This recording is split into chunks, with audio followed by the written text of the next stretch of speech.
Jazallah Sayyidana Muhammadan anna kharang jazallah Sayyidana Muhammadan anna ma'walu. Assalamualaikum warahmatullahi wabarakatuh. Alhamdulillahil qail fi kitabihil karim. A'udzu billahi minasyaitonir rajim. Ma salakakum fi saqar? Qalu lam naku minal musallin wa lam naku nut'imul miskin. Wassalatu wassalamu ala sayyidina Muhammadinil qail man nasiya sholata alayya nasiya tariqal jannah wa ala alihi wa ashabihi wa mawalah la haula wa la quwwata illa billah.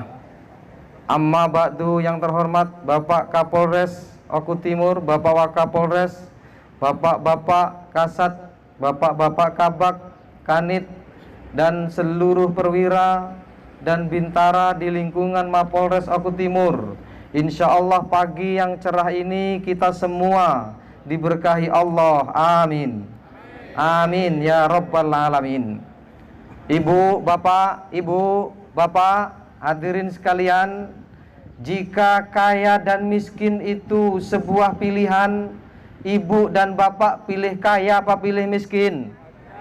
Pilih kaya, sehat. Kaya tidak berkah, miskin berkah. Pilih yang kaya tidak berkah atau miskin yang berkah? Pilih kaya yang berkah, pinter. Tetapi pernahkah kita berpikir ada di dunia ini yang manusia berdoa miskin? Pernah jenengan berdoa miskin?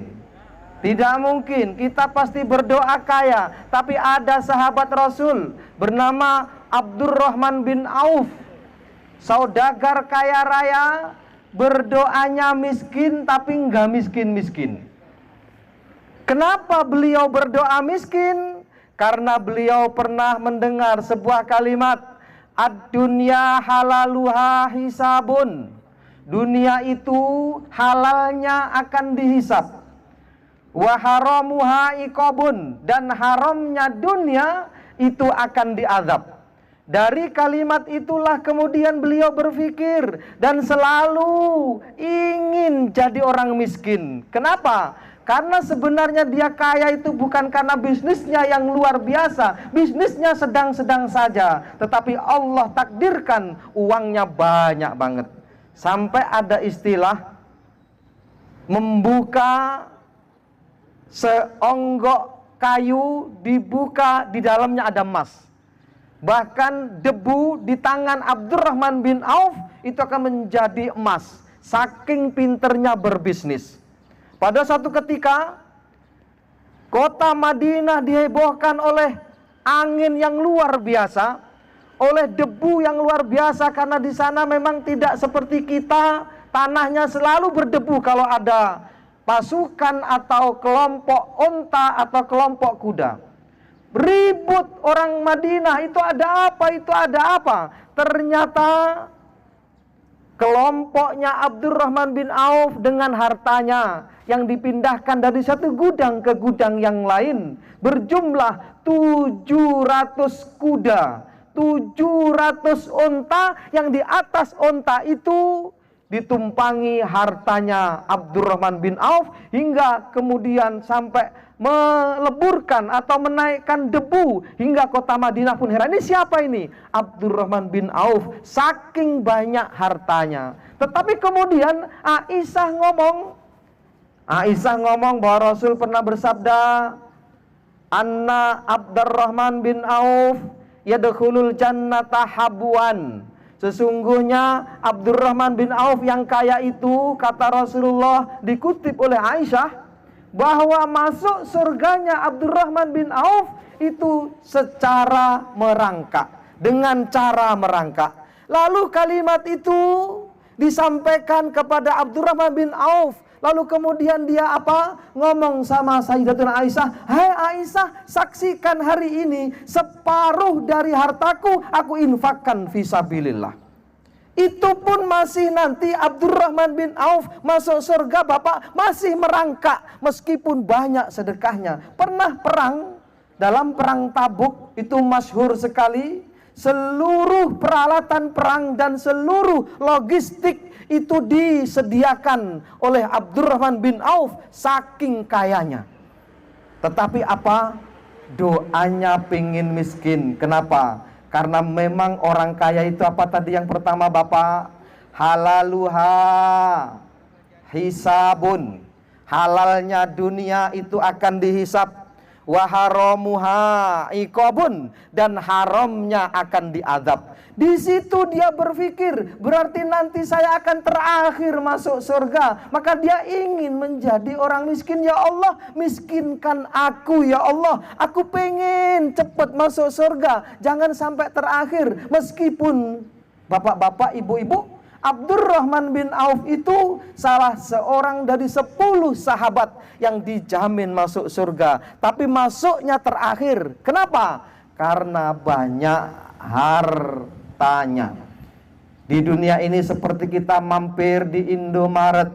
Kalau beli kita banyak, maka di kasir akan lama.